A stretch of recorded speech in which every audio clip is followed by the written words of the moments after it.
સુરતના અમરોલી વિસ્તારમાં દુકાનદાર સાથે ઝઘડો કરી પૈસાની લૂંટ કરનાર 2 આરોપીઓને અમરોલી પોલીસે ઝડપી પાડી કાયદેસરની કાર્યવાહી હાથ ધરી છે।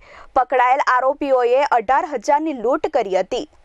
આ અંગે મળતી માહિતી પ્રમાણે સુરતના અમરોલી વિસ્તારમાં રહેતા રમેશચંદ્ર શંકરલાલ તેલી રંગલક્ષ્મી સોસાયટીમાં પરિવાર સાથે રહે છે અને ભૈરવનાથ પ્રોવિઝન સ્ટોર એન્ડ પાન નામની કરિયાણાની દુકાન ચલાવે છે।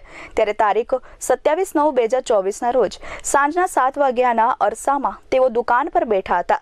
ત્યારે 2 ઈસમો દુકાન પર સિગરેટ પીવા આવ્યા હતા।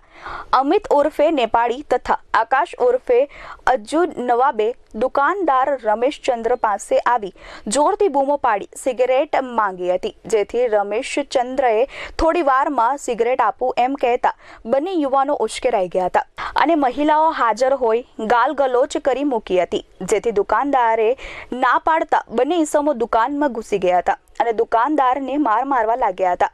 બાદમાં દુકાનના કાઉન્ટરમાં રાખેલ 18,000 રૂપિયાની લૂંટ કરી ફરાર થઈ ગયા હતા।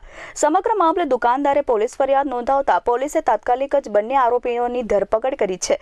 પોલીસે અમિત ઉર્ફે નેપાળી તથા આકાશ ઉર્ફે અજ્જુ નવાબની ધરપકડ કરી કાયદેસરની કાર્યવાહી હાથ ધરી છે। Bureau report S24 news Surat.